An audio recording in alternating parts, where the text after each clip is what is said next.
qawaid Qur'aniyah, 50 kaidah Al-Qur'anul Karim untuk membentuk jiwa muslim yang sempurna, yang bersih.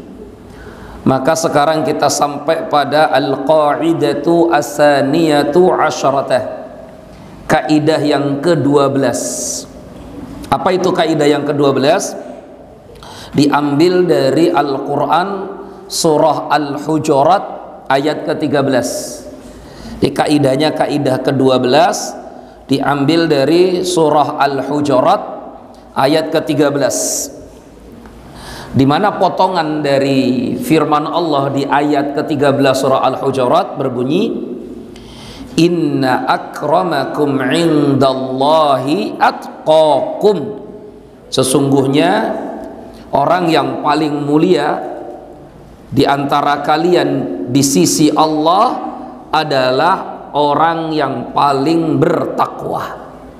Jadi kita akan mengkaji bab ini, bab bahwa seorang muslim itu mulia di sisi Allah karena ketakwaannya, bukan karena hartanya, bukan karena nasabnya, bukan karena keturunannya, bukan karena pangkat kedudukannya, bukan karena tampan dan cantiknya, tetapi mulianya manusia di sisi Allah karena ketakwaannya. Inna akramakum indallahi atqakum itu diambil dari surah Al-Hujurat ayat ke-13, di mana bunyi ayatnya secara sempurna, ya ayyuhan nas inna khalaqnakum min dzakarin wa untha wa ja'alnakum syu'uban wa qabaila lita'arafu inna akramakum indallahi atqakum. Ya ayyuhan nas, wahai segenap manusia, inna khalaqnakum, sesungguhnya kami telah menciptakan kalian, min dzakari wa unsa, dari laki-laki dan perempuan. Ya, manusia itu ada manusia karena percampuran ada laki-laki dengan perempuan. Kalau di dunia ini isinya lanangan semua, ya nggak bisa ada manusia. Apa kalau nggak di dunia ini isinya perempuan semua, ya malah nggak jadi manusia. Karena manusia itu bisa jadi manusia setelah sel kromosom laki-laki bercampur dengan sel kromosomnya perempuan, jumlahnya sama, ya, jumlahnya sama. Setelah jadi ketemu baru jadi manusia. Jadi kita semua ini, jamaah sekalian yang dimuliakan Allah. Wa ja'alnakum syu'uba, kami jadikan kalian itu bersyu'ub, bersuku-suku, wa qabail, dan berkabilah-kabilah. Untuk apa tujuannya? Lita'arafu, agar saling mengenal, agar saling tahu. Masing-masing suku, masing-masing bangsa, masing-masing kabilah itu punya kultur budaya yang berbeda-beda. Bahkan bahasa pun berbeda-beda.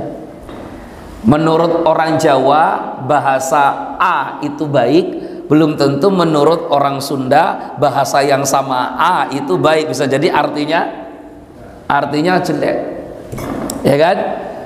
Menurut orang Lampung, suku Lampung, bahasa Lampung, kata-kata B itu baik, tapi ketika disebutkan untuk orang Aceh misalkan, bisa jadi itu artinya malah kasar dan jelek. Karena masing-masing suku, masing-masing kabilah, masing-masing bangsa punya bahasa sendiri-sendiri. Makanya para ulama kita ini seperti Imam Al-Ghazali dan yang lainnya itu menganjurkan kita ini kalau menikah itu cari yang jauh. Nganjurkan kita ini kalau menikah ini cari yang jauh. Yang jauh itu maksudnya jauh dari mahram kita, jauh dari nasab kita, supaya bukan hanya keluarga itu makin besar, tapi juga ya saling mengenal antara satu dengan yang lainnya, gitu ya. Jangan kalau nikah tuh penggo terus kan gitu ya, malah nggak nambah-nambah, sita situ toh ya, karena ngambil tetangga. Oh, itu kan. Tapi kalau antum tos misalkan, ambil orang mana ini? Orang kalian dalam misalkan. Kan lumayan itu hubungan kekeluargaannya sampai ke Kalianda. Wah itu mana? Liwah. Sampai lagi hubungannya ke liwah. Ada lagi yang lintas suku. Antum apa? Jawa. Nikah dengan orang mana? Dengan orang Bengkulu, malah lintas suku. Ya, atau ini dari mana? Padang, menikah dengan orang Lampung, lintas suku. Gitu kan? Lita'arafu, supaya saling mengenal. Inna akramakum indallahi atqakum. Sungguhnya orang yang paling mulia di antara kalian adalah yang paling bertakwa. Innallaha alimun khabir. Sungguhnya Allah Maha mengetahui, ya, sungguhnya Allah Maha tahu, ya, lagi Maha mengabarkan. Mengabarkan saya semua yang pernah dilakukan hambanya. Tapi kita masuk ke kitab ya.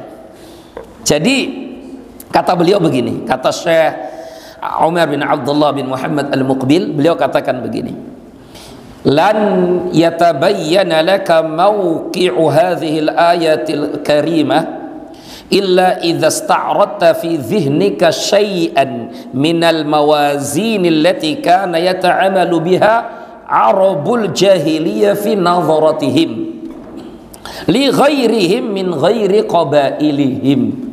Gitu ya. Jadi saya terjemahkan ya. Lan yatabayyana laka, sekali-kali ayat ini, ayat inna akramakum indallahi atqakum, sungguhnya orang yang paling mulia di antara kalian adalah yang paling bertakwa. Lan yatabayyana laka, itu tidak akan kita mendapatkan gambaran jelas tentang ayat ini illa idza sta'radta fi dhihnika syai'an minal mawazin, kecuali jika cara pandang di dalam kepala kita ini, dalam pikiran kita ini menggunakan mawazin, timbangan-timbangan yang sama sebagaimana dahulu orang Arab jahiliyah hidup. Jadi tak hujan Pak ya? Hujan ya? Alhamdulillah. Tak ulang lagi gini Pak, kita tidak akan utuh bisa memahami inna akramakum indallahi atqakum sebelum kita ini membayangkan gambaran masyarakat jahiliyah dulu. Memang masyarakat jahiliyah itu kayak apa sih? Tak kasih tahu. Masyarakat jahiliyah itu dulu Pak, mengukur mulia tidaknya seseorang itu dari keturunan. Kalau orang Jawa itu babat, bibit, apa babat ya? Babat ya? Babat. Hah? Babatnya dalemannya kambing itu babat gitu. Apa itu? Bibit, bibit, bebet, bobot. Masyarakat jahiliyah itu Pak, dulu ada kabilah-kabilah. Di antara seluruh kabilah-kabilah yang ada, itu yang paling dihormati dua. Namanya kabilah Bani Hashim dan kabilah Bani Makhzum. Makhzum dan Hashim ini kabilah-kabilah, ya banyak kabilah, tapi yang sangat dihormati itu dua kabilah ini, karena kabilah ini punya jalur keturunan yang jelas sampai ke Nabi Ismail bin Nabi Ibrahim. Paham ya? Jadi kalau bahasa kita tuh sekarang itu ini keturunan terah Sultan apa misalkan Sultan Hamengkubuwono I, ya, yang ini Sultan apa gitu. Terahnya itu jelas. Jadi keluarga-keluarga itu di zaman jahiliyah dulu saling bersaing satu dengan yang lainnya.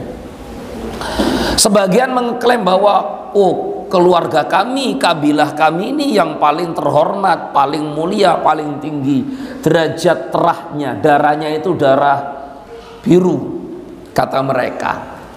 Sampai-sampai ada hukum yang dibuat di zaman jahiliyah oleh keluarga Bani Makhzum. Bani Makhzum tadi ya, yang keturunan ngerasa paling mulia, paling tinggi. Ada hukum di zaman jahiliyah itu yang berbunyi begini: kalau ada kejahatan yang dilakukan oleh keluarga Bani Makhzum, maka kabilah-kabilah yang lain itu tidak berhak dan tidak pantas menuntut hak darah, nggak boleh. Dulu kan orang jahiliyah itu kalau membunuh ya balasannya harus dibunuh, namanya kisos. Sebelum Islam datang pun sudah ada namanya hukum kisos tuh. Kalau ada orang yang membunuh ya harus dibalas dibunuh. Tapi ada tapi, seandainya yang membunuh itu keluarga Bani Makhzum dan yang dibunuh adalah kabilah di luar Bani Makhzum, yang harusnya kan hukum nyawa dibalas sama nyawa. Kata Bani Makhzum, nyawa kalian itu nggak sebanding dengan nyawa kami. Nyawa kami ini kalangan-kalangan elit. Maka kalau kalian ada yang mati dibunuh oleh salah satu keluarga Bani Makhzum, nggak boleh dan tidak bisa menuntut balas, kecuali cukup diganti ganti rugi saja. Tuh coba tuh. Itu Bani Makhzum seperti itu. Hujan Pak ya? Motor saya ada kena ini nggak Pak? Mohon maaf Pak. Helmnya kena hujan nggak? Nggak Pak? Kalau kena mohon entaskan dulu. Apa bahasa entaskan ya? Nah, dah. Lagi musim hujan ya, makanya saya juga pilek ini Pak. Nah, kita balik lagi ya. Saya ulangi lagi ya. Berarti begitulah kondisi masyarakat orang jahiliyah. Mulia seseorang itu dilihat dari keturunannya. Ya. Quraisy, apalagi kalau keturunan Quraisy. Bani Hashim, Bani Makhzum tuh dua-duanya keturunan Quraisy, ya, bangsa kabilah yang paling dihormati pada waktu itu. Nah, paham? Saya lanjut lagi. Ya. Sawa'un kanu min qabaila ukhra aqallu minhum darajatan fin nasabi au fi nadharatihim lil a'ajim. Apalagi kok ke selain orang Arab. Jadi orang Arab itu Pak, sesama Arabnya saja dulu di zaman jahiliyah itu dikelas-kelaskan. Oh, yang ini keturunan Quraisy, dia paling tinggi. Ini Bani Hashim, ini Bani Makhzum. Yang lain itu di bawahnya, kabilah-kabilah di bawahnya. Contoh, misalkan ada sahabat Nabi bukan kalangan budak, bukan, tapi dia dari kabilah orang-orang miskin, diintimidasi, disiksa terus, dizolimi. Namanya Ibnu Mas'ud, sahabat Nabi Ibnu Mas'ud. Itu karena beliau berasal dari keluarga miskin, bukan keluarga yang terpandang, kabilahnya juga bukan kabilah yang besar yang punya kekuatan hebat, itu ndak. Akhirnya sahabat Ibnu Mas'ud itu sering sekali disiksa, dapat intimidasi. Bahkan kata dalam sejarah, telinganya Ibnu Mas'ud itu satu dipotong oleh Abu Jahal. Itu dulu sebelum Ibnu Mas'ud masuk Islam. Kenapa kok Abu Jahal bisa kejam begitu dan gak ada yang berani melawan Abu Jahal? Jawabannya karena Abu Jahal keturunan dari keluarga Bani Makhzum. Bahkan nantinya Abu Jahal itu jadi kepala suku, pemimpinnya Bani Makhzum. Tuh coba tuh lihat Abu Jahal. Ya. Ada juga sahabat-sahabat Nabi yang lain yang bukan dari keluarga besar, dihina, direndahkan. Jadi begitulah gambaran di masa jahiliyah. Ya, maka ketika turun ayat inna akramakum indallahi atqakum, wow, yang paling berontak itu keluarga-keluarga ningrat-ningrat tadi itu, Pak. Tapi yang gampang menerima dakwah Islam ya orang-orang lemah tadi, yang keluarga-keluarga tidak kuat, kan gini kan. Oh, ini bagus, ini ajaran. Kenapa kok bagus?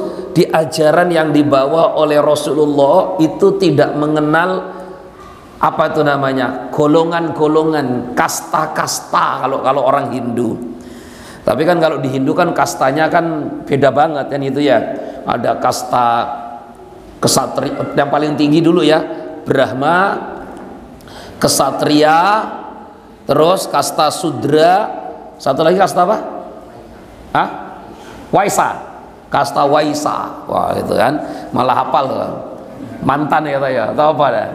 Mantan santri, ya gitu. Kan banyak tuh kastanya.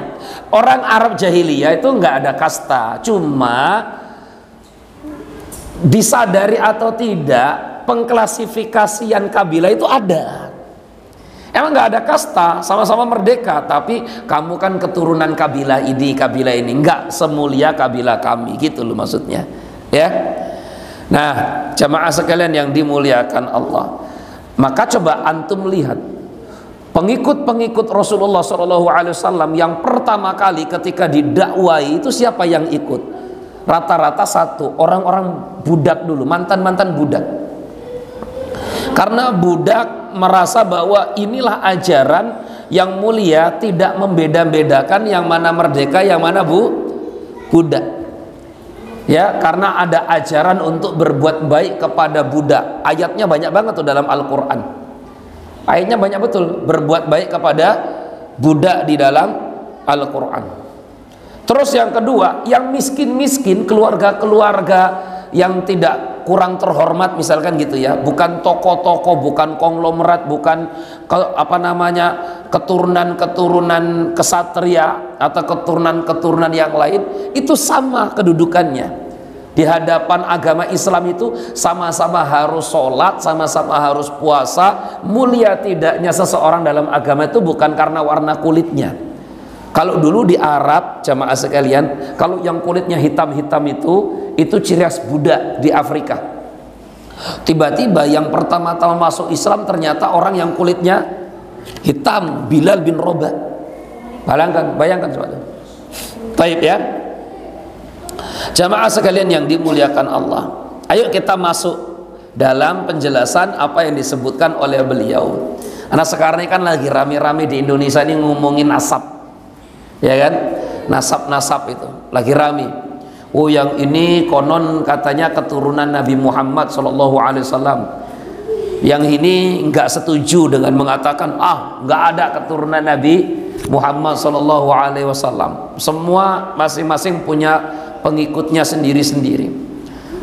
Saya sendiri meyakini bahwa keturunan Nabi Muhammad itu sampai hari ini masih tetap ada, gitu ya. Keturunan-keturunan Rasulullah SAW, termasuk di Indonesia ada keturunan-keturunan Nabi SAW. Sehingga kemudian jamaah sekalian yang dimuliakan Allah, jangan pula kita ini sampai menolak nasab keturunan baginda Nabi Muhammad SAW. Karena kalau menolak kita harus datangkan buktinya. Misalkan kalaupun ada di antara bapak-bapak di sini yang ngaku bapak ini keturunan Pangeran Diponegoro, saya juga nggak bisa nolak kan. Misalkan antum bilang, kenalkan Tat, aku keturunan ke 25 Pangeran Diponegoro. Ya wes, takkan paling tak pelirik gini Pak. Oh iya, ngono wae kan. Saya mau bantah juga, bantahnya pakai apa? Wong pas lahiran juga saya nggak tahu. Kan itu. Maka ketika ada orang yang mengaku saya keturunan fulan, ya sudah, selesai. Gitu kan? Selesai. Gitu. Kita percaya ya hak kita, nggak percaya sudah kan gitu. Nggak harus kita minta mana buktinya, nggak, gampang saja. Ngomongin nasab itu gampang. Kalau ada orang yang mengaku keturunan Nabi, ya sudah, selesai. Oh, saya keturunan Nabi, ya sudah, selesai. Berarti kita hormati kalau dia memang keturunan Nabi, selesai. Perkara orang ini jujur, bohong, dusta dan sebagainya, itu urusan dia. Bapak misalnya ngaku bapak anaknya Pak Soekarno, ya wes, saya ini anaknya Soekarno Pak. Oh gitu, ya sudah, selesai. Kan gitu kan. Tapi kan kalau jujur bohong kembali kepada kita masing-masing. Gitu ya Pak ya. Jadi yang sepagi sibuk ngomongin nasab, kita masih sibuk mikirkan nasib ya. Nasib kita ini gak jelas gitu. Tapi kalaupun itu benar, maka coba lihat, saya bacakan apa yang dikatakan oleh Syekhul Islam.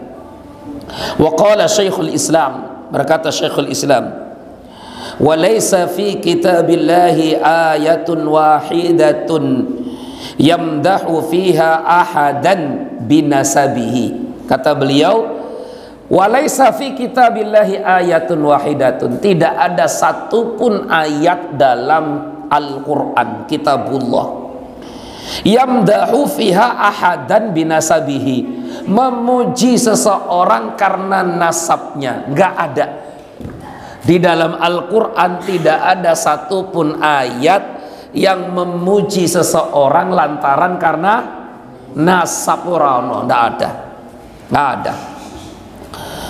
Wala yadhummu ahadan binasabihi, dan tidak ada satupun ayat di ribuan ayat Al-Quran yang mencela seseorang karena nasabnya. Nggak ada, nggak ada. Biarpun Fir'aun itu dicela dalam Al-Quran, tapi anak-anaknya kan nggak ikut kan. Sampai sekarang ada nggak anaknya Fir'aun, Pak, kira-kira? Halo, ada nggak kira-kira? Ya, di mana? Di mana? Wadah, di mana? Mesir ya. Ya itu pokoknya ngono saman ya. Sampai sekarang misalkan Abu Jahal kan jahat ya. Abu Jahal ada jahat ya. Masuk neraka nggak Abu Jahal tuh? Apa terus anak-anaknya dicela juga sampai sekarang? Nggak ada. Ada nggak anaknya Abu Jahal sampai sekarang? Yo ada, wong sahabat Nabi anaknya Abu Jahal juga ada.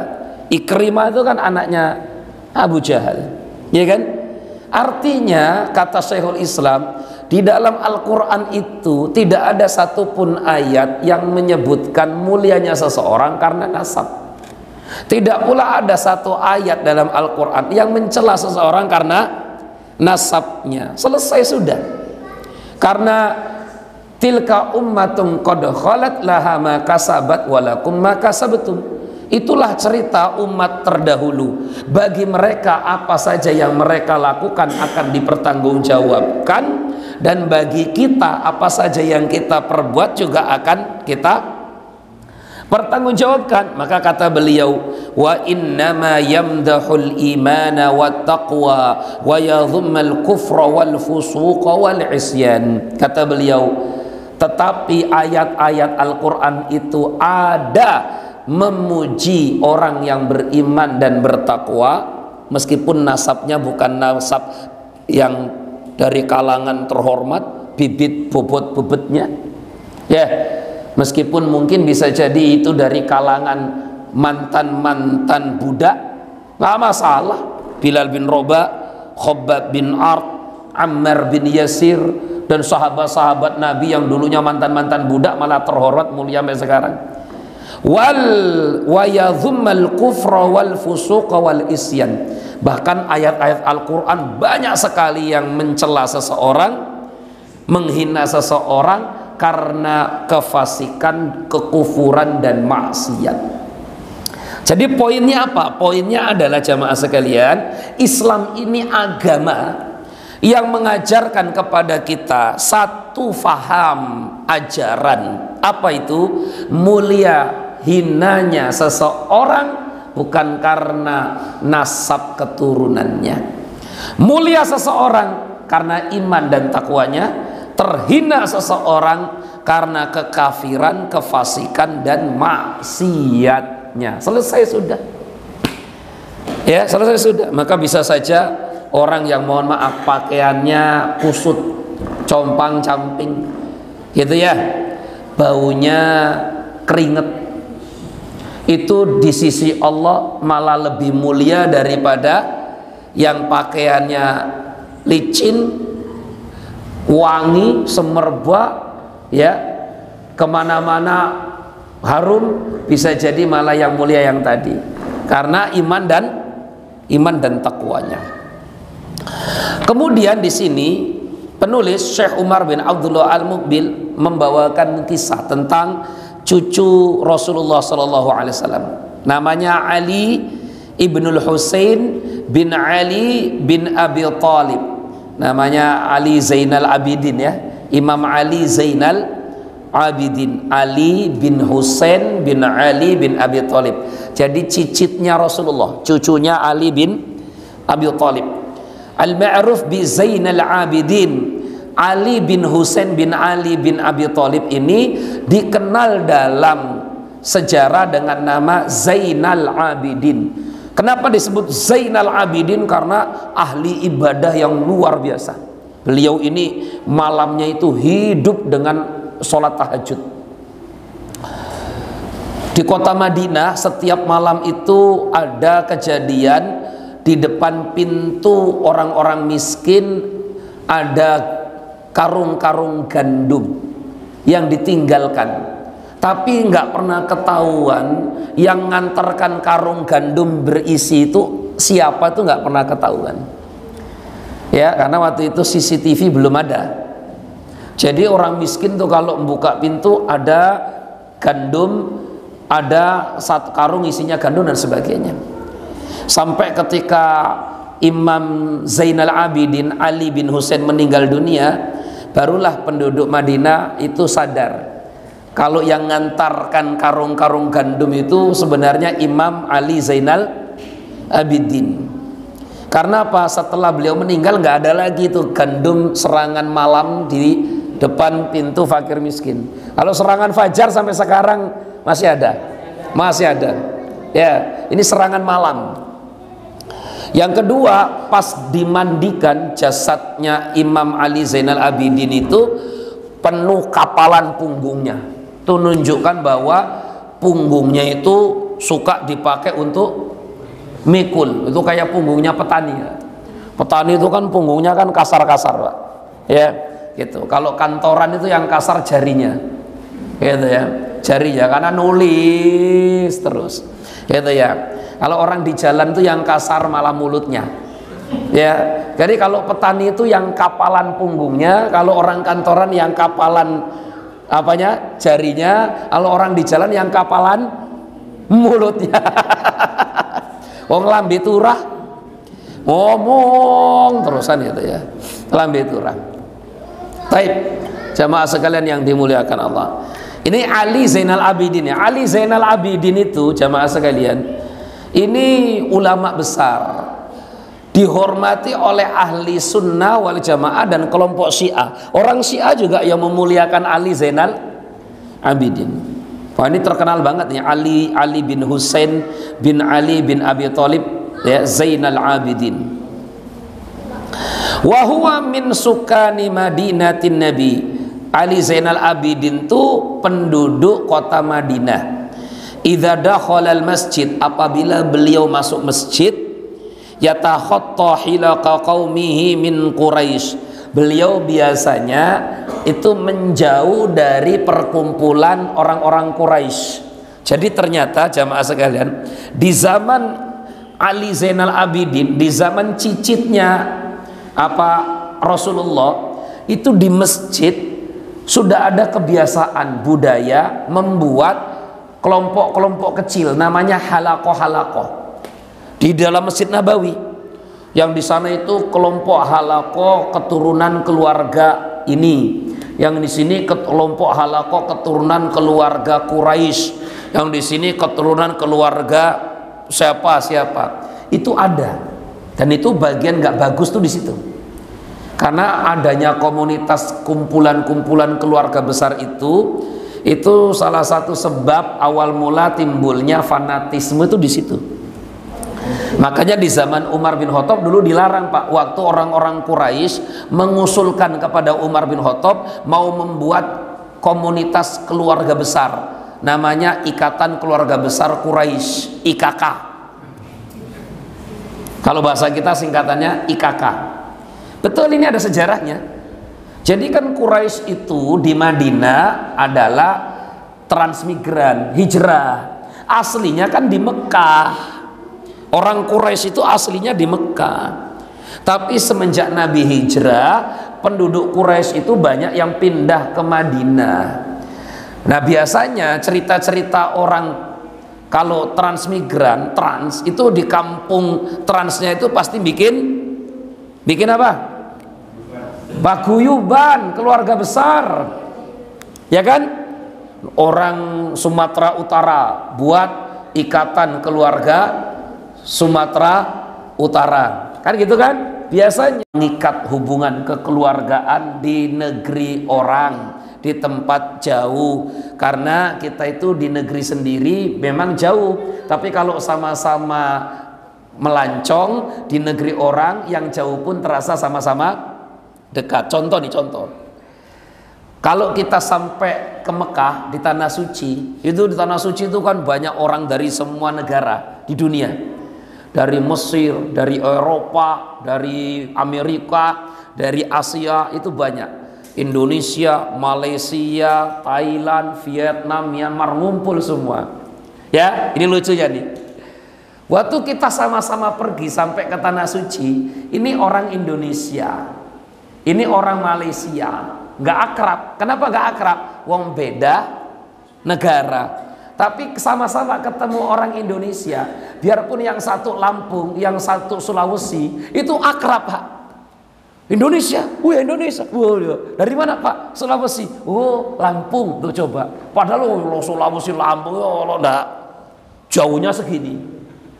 Kenapa kok meskipun jauh banget antara Sulawesi dengan Lampung, kalau ketemu di tanah negerinya orang, kok kerasanya dekat? Karena sama-sama ngerasa satu negara. Tapi ketemu sama orang Myanmar, ya nggak akrab kita. Kenapa nggak akrab? Padahal jaraknya Lampung sama Malaysia itu lebih dekat daripada jaraknya Lampung dengan Sulawesi, Pak. Betul. Lampung sama Malaysia ini dekat. Kita ini sama-sama dekat di Pulau Sumatera kok, ya kan? Tapi kita lebih dekat dengan orang Sulawesi. Kenapa? Sulawesi dan Lampung masih satu-satu sama Indonesianya. Tuh coba. Maka mereka pingin buat komunitas. Usulkan kepada Khalifah Umar bin Khattab bikin kumpulan keluarga Quraisy di Madinah. Umar nolak, nggak usah. Kenapa? Nah, kalau kita bikin ikatan keluarga-keluarga begitu, malah nanti yang ada timbul muncul fanatisme, ngerasa keluarga besarnya yang paling hebat, paling terhormat, paling apa. Ya memang betul sih, rata-rata gitu, Pak, rata-rata. Ya kan? Rata-rata tuh begitu. Akhirnya umat Islam itu nggak lagi diikat oleh ikatan Islam, tapi oleh ikatan sesuku-suku tadi itu. Kalau diikat oleh kalimat la ilaha illallah, di mana-mana itu saudara kita. Tapi gara-gara ada ikatan suku, ikatan komunitas tadi, yang di sana la ilaha illallah, yang penting bukan satu suku, ya bukan keluarga. Akhirnya begitu tuh.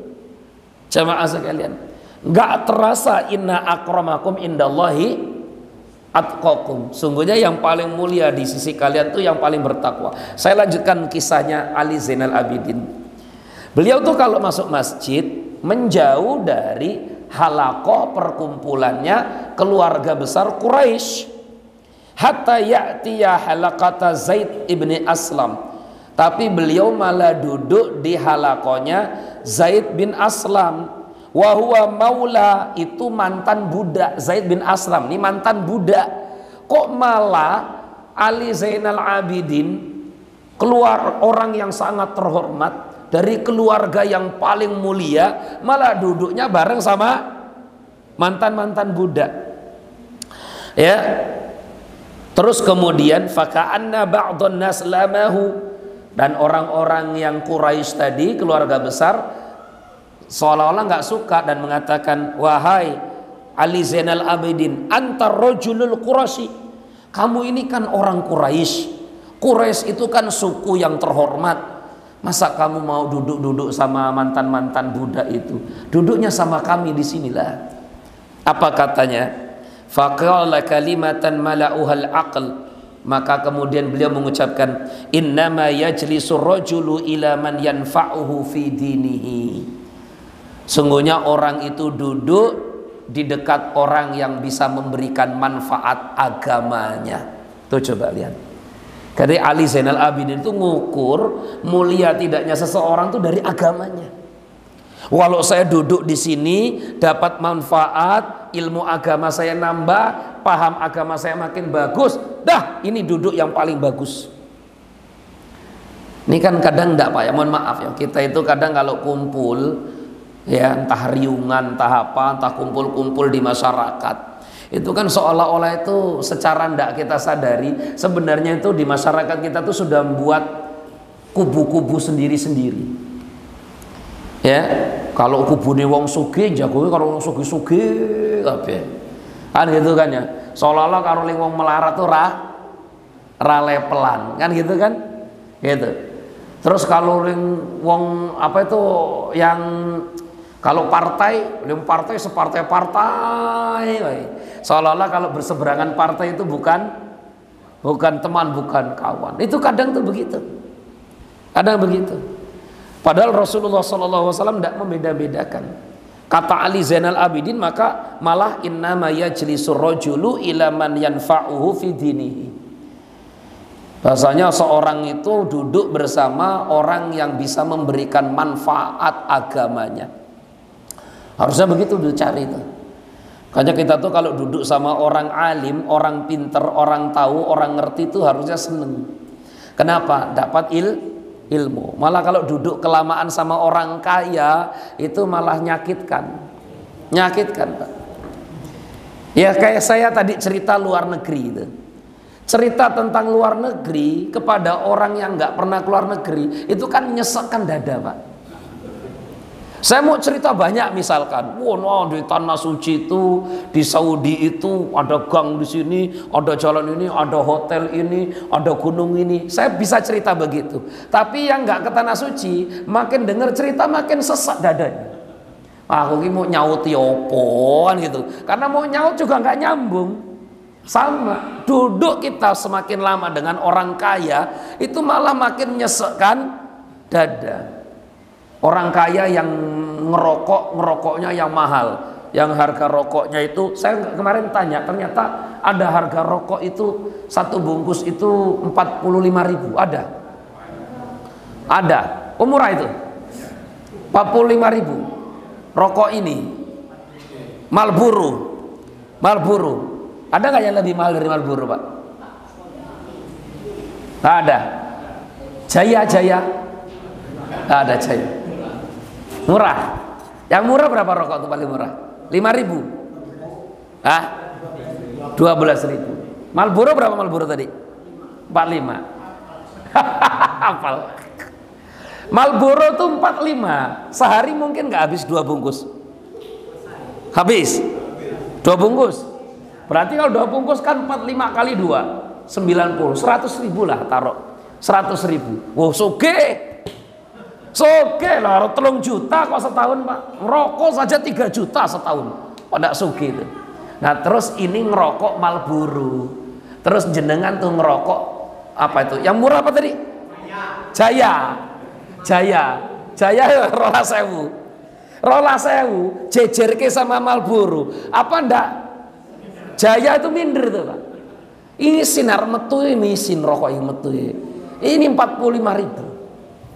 Bayangkan, makanya berlama-lama duduk dengan orang kaya itu takut ketularan sombongnya. Wong duduk kita, mohon maaf ya, kita ini orang miskin, terus duduk sama orang kaya, gur duduk tok, iku iso nyombong, Pak, iso nyombong. Bubar terus saya cerita, aku ini ngobrol sama bapak itu, ya memang orang kaya itu, padahal dia nggak dapat apa-apa, gur kebagian nongkrong tok, sombongnya udah gak ketulungan, kan? Sombongnya gak ketulungan. Bayangkan kalau sampai jadi ikut-ikutan orang kaya, apa nggak terus nggak inget tonggo, saudara siapa ya? Nah kan begitu kan? Olah nono kok inget karo aku, karena tadi lupa. Makanya penyakitnya orang kaya itu sombong. Islam tuh tidak menginginkan itu.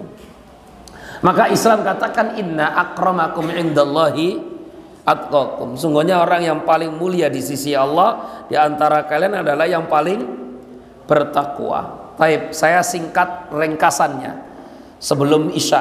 Man amalan nas bimizanillahi aflaha wastaroha. Siapa saja yang bergaul dengan manusia pakai alat ukur timbangan agama, maka dia pasti akan beruntung. Saya ulangi lagi ya.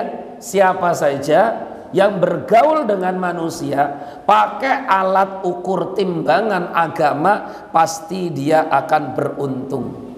Tapi kalau alat ukurnya bukan timbangan agama, nanti dia akan nyesel, pasti akan nyesel, ya. Karena timbangan agama itu jelas, cara ukurannya jelas, mulia tidaknya seseorang ukurannya jelas. Tapi kalau dunia, mohon maaf Pak, hari ini kita bangga punya teman A karena mentang-mentang masih menjabat. Besok kalau sudah nggak menjabat, kita diundang pun nggak datang kita Pak. Ya, gitu. Kenapa kok kita datang sekarang? Masalahnya masih menjabat, kita masih bisa cerita. Tapi kalau sudah nggak jadi penjabat, sudah nggak lagi kita banggakan sudah. Hari ini ada Pak Dewan duduk di sebelah kita. Kemungkinan besar kita ambil HP langsung selfie. Wih, malam jago karo Pak Dewan, mantap. Bangga gak kita? Bangga, karena masih jadi Dewan. Terus besoknya nyalon lagi kalah, besoknya nyalon lagi kalah. Apa yo masih terus kita posting? Enggak lagi. Itulah ukurannya. Karena kalau ukurannya bukan agama, pasti ya nanti ada yang dikecewakan. Itu poin pertama, ya. Yang kedua, mawazinul khalqi zulmun lil khalqi li'annal insan khuliqa zaluman jahula. Kalau alat ukur timbangan itu adalah manusia, pasti akan zolim. Pasti akan zolim. Karena manusia itu punya sifat karakter yang mendasar dalam dirinya. Apa itu sifat karakter mendasar? Zoluman, manusia itu suka zolim, jahula, dan bodoh. Makanya alat ukurnya itu mesti syariat. Kalau mata manusia ini suka ketipu Pak. Ya, suka apa? Suka ketipu. Yang terakhir, an-nasab ar-rafi' huwa taqwaka.